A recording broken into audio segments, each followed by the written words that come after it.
What is happening, guys? It's Ted from Source Tech. Welcome back to another episode of Setup Wars, a series where we show off the best battle stations on planet Earth. If you guys have yet to participate, what are you doing with your lives? You stupid. Honestly. Submit your damn setup, okay? Nonetheless, we have 5 fresh setups to bless your eyeballs, so sit back and relax, grab your coffee or tea. Let the shut up shows. This guy stinks! Let's cue the intro.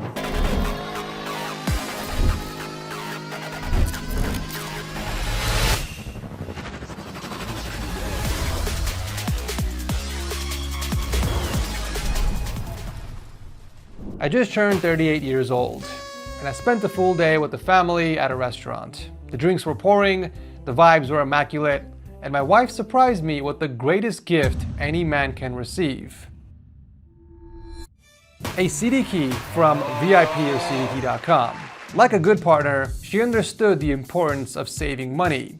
Building a PC is already expensive enough. You shouldn't have to sell a kidney just to get your operating system activated. Using the code TS25 will get you the cheapest price on the website for all Microsoft Windows keys. And the same code will work on Microsoft Office 2016 as well, dropping the price down to just $30. Whether you're going back to school, building a PC, or looking for the ultimate gift, VIP or CD Key has you covered. Just remember, after checking out, you will have to visit the user center up top, navigate to your orders, click on the View Key button, and copy and paste the key into the activation settings of Windows, and you're good to go.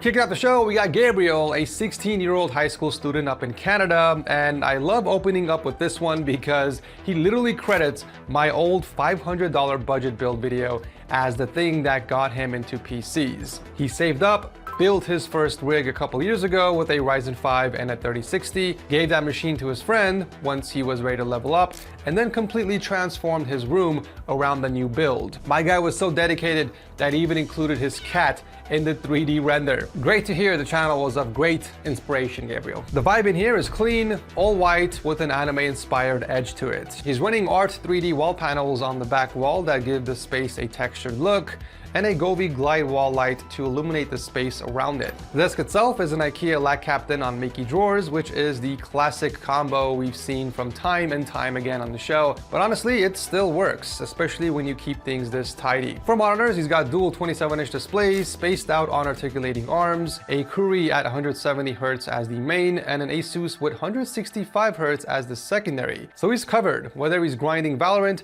or getting schoolwork done on the side panel. The primary display not being centered does tingle my spidey senses a little bit, and I would really like to know whether this was intentional due to cables being short or you simply didn't notice. The peripherals are where things get interesting though, because Gabriel is rocking a custom Wooting 60HE with Geon raw switches, Japanese keycaps, and a coiled cable. Pair that with a Lamzu Atlantis Mini and a wall hack, and his input is already on the enthusiast level.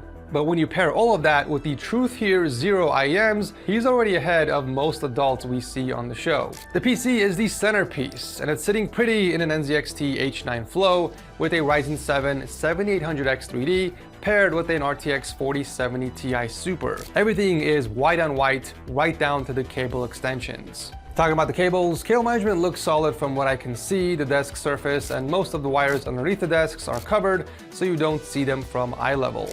Overall, it's a solid setup, and from what I can tell, you're a big fan of fragrances, judging by the collection on the top shelf. Thank you, Gabriel, for sharing this with us.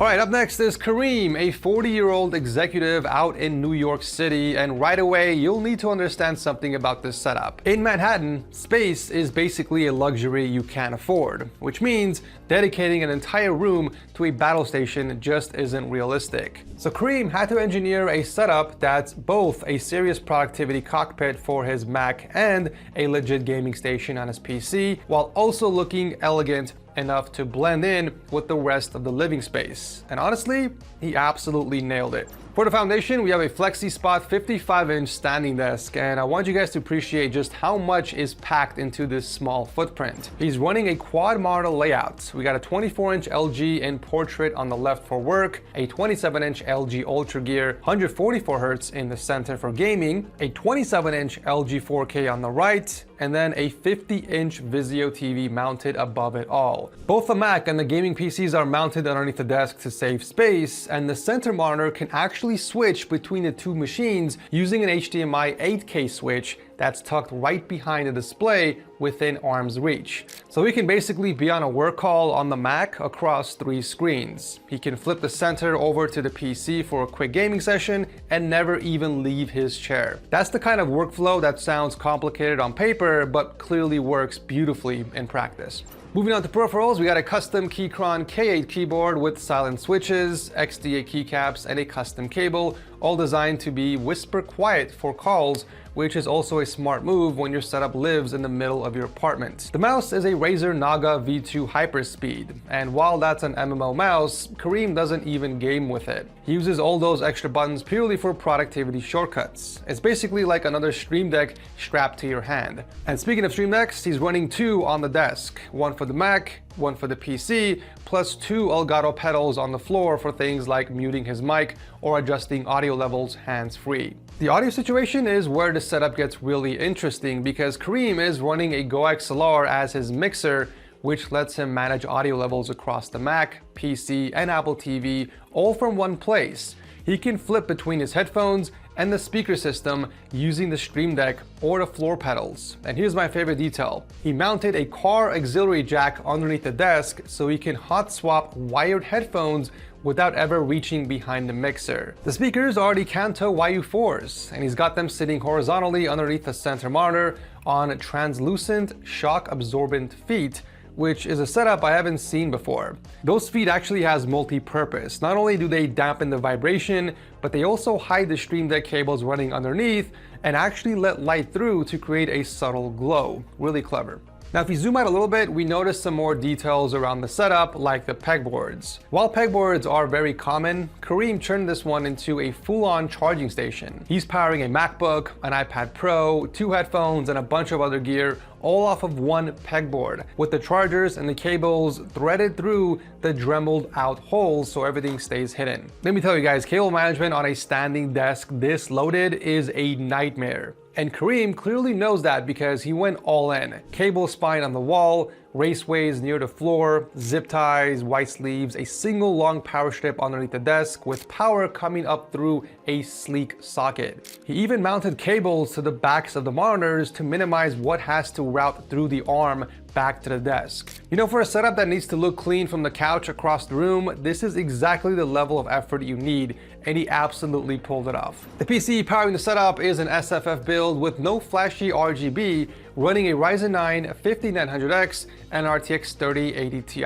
It handles everything he throws at it, and it keeps a low profile, which is exactly the point. This whole setup evolved over 3 versions, starting from COVID, from a simple laptop with 1 external monitor, all the way to his dual computer quad screen standing desk cockpit. Oh, and Kareem mentions that his kids, 11 and 9-year-old, watch setup wars with him, and I've gotten a lot of ideas and inspirations from the show. Honestly, that's one of the best things to hear, that we as a community can continue to inspire the coming generations. If I had to recommend anything, it would be a small desk mat or an accent piece just to warm up the desk surface and potentially not scratch it with the keyboard and mouse. But Kareem specifically chose no mousepad because he prefers the clean look and feel, and I gotta respect that. That said, with all the custom work and thought that was put into this setup, this is one of the most thoughtfully engineered spaces I have seen on the show. And this setup should be an inspiration to those watching who are struggling with very limited space. Thank you, Kareem, for coming on the show.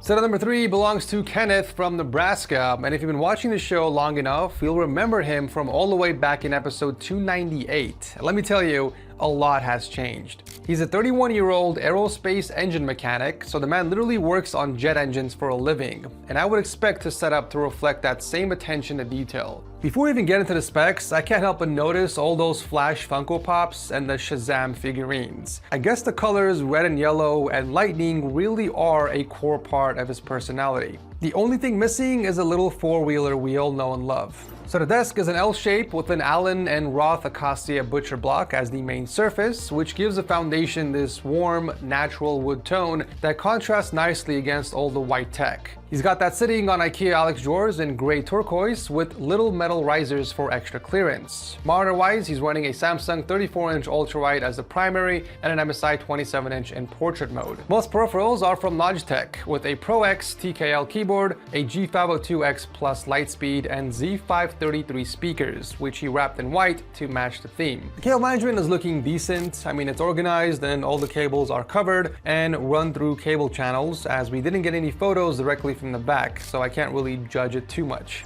The PC, on the other hand, is housed in a Thermaltake Tower 600 Snow Edition that's sitting horizontally, which gives it this display case look that shows off everything inside. It's running a Ryzen 7 7800X 3D and a White Gigabyte 4080 Super. It's a beautiful build and a massive step up from what he had back in episode 298. Decor is where Kenneth's personality really shines through. Like I mentioned earlier, he's got Flash and Shazam statues, Sword Art online figures, Diva Pops, some Lego sets, and even some military patches on the wall, which makes sense given his background. It's a lot of personality packed into the space, and it all clearly means something to him. A massive glow up since the last time you were on the show, Kenneth. Really solid work all around. Thank you for coming back on.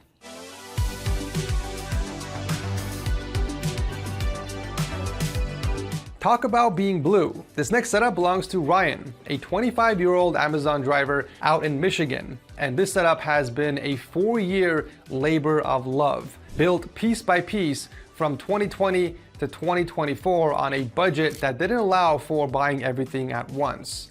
And I think that's exactly what makes it so special, because when you have to be that deliberate about every single piece, you end up with a setup that feels incredibly intentional. The theme is this wild, beautiful blend of 2000s tech nostalgia, Hatsune Miku, ocean vibes, and cyberpunk, which honestly on paper sounds like it shouldn't work, but it absolutely does. The foundation is a lag captain on Alex drawers with metal furniture legs with a stacked monitor layout. We got a 27-inch Samsung Odyssey G7 as the primary and a 34-inch Dell ultrawide on the top. I do see that the desk is slightly bending in the middle due to all the weight, so I would recommend grabbing at least one more leg to add support underneath. As for what's on top, the peripherals of choice are a Gravastar K1 Pro keyboard that fits the industrial aesthetic perfectly and a Fantech Aria mouse. I didn't know Aria makes mice.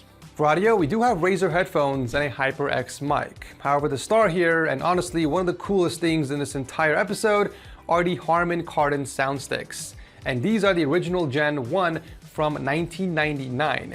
If you've never seen these are the iconic transparent orb speakers that look like they were straight out of a sci-fi movie. And the fact that Ryan tracked down a working pair from over a quarter century ago to match the Y2K aesthetic is just peak dedication. To the left of the setup, there's also a Philips Magnavox CRT with a Sega Dreamcast hooked up, plus a collection of retro handhelds. We got a Game Boy Advance SP, a 3DS, and a bunch more tucked away. The room is filled with 2000s tech and trinkets like digital cameras, VHS tapes, a radio cassette player, a plasma ball, and a lava lamp. I mean, it feels like stepping into a time capsule of an early 2000s kid's dream room.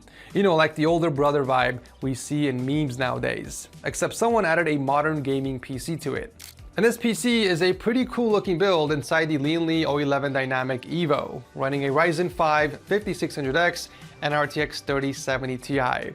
And Ryan went the extra mile with the custom mods, including a 5-inch Raspberry Pi display, a custom fan shroud, a custom GPU holder, and a custom backplate.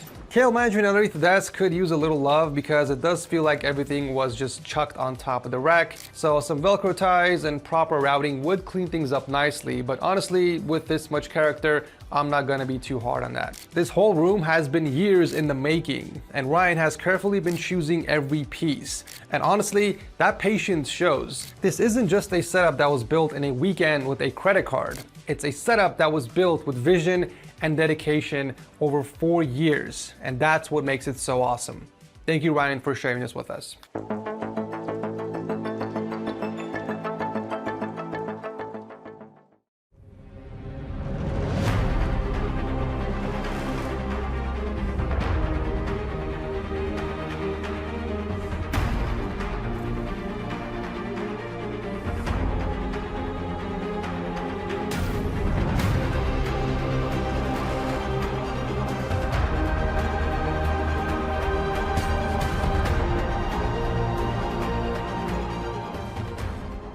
That intro felt like a trailer from the Marvel Cinematic Universe back when it was still good. And if that logo or the name Cyberjunk Project wasn't enough for you to jump out of your chairs, then you must be new around here, because we're closing out this episode with someone very special.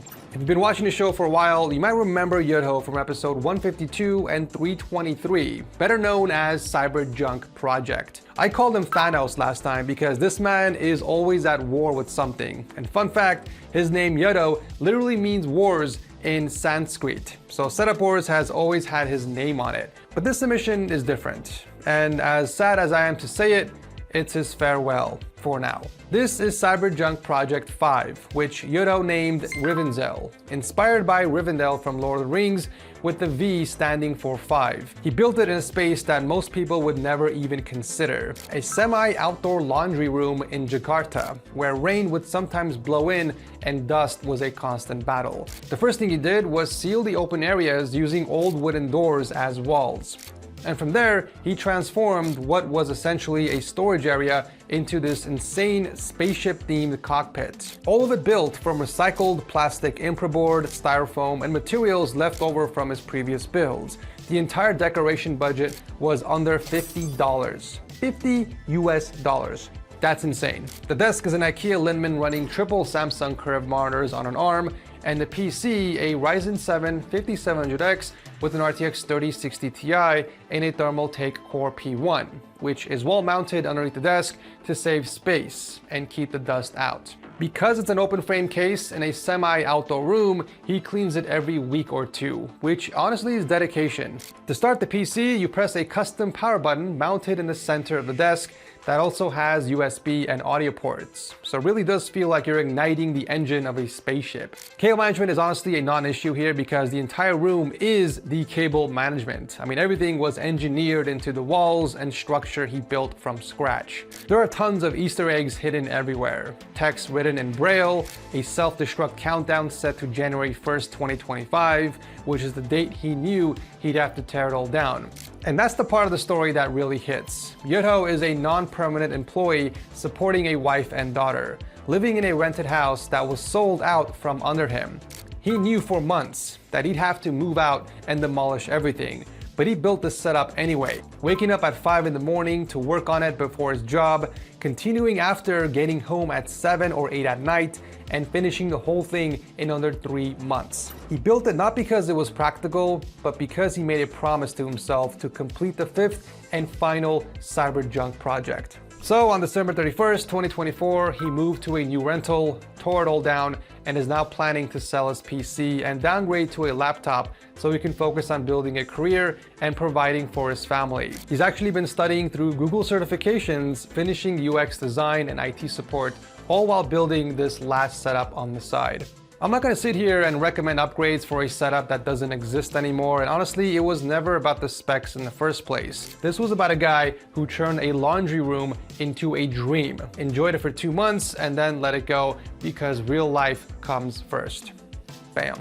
Yudho, if you're watching, your setups have always been some of the most creative things I've ever featured on my show, and Rivenzel is like the perfect way to end the chapter. I hope the next chapter brings you and your family everything you're working towards, and personally, I'm very excited to see what comes next and potentially have the opportunity to share with everyone watching. Even though you've won several seal of approvals before on the show, I want to award you something better for being such an active and dedicated supporter of the channel. So if you're watching this video, hit me up on my DMs on my Discord server, and thank you once again for coming on the show. Unfortunately, that is the end of episode 376, but let me know in the comment section which of these setups stood out the most to you. Thanks for watching as always, and I'll see you very soon in the next one.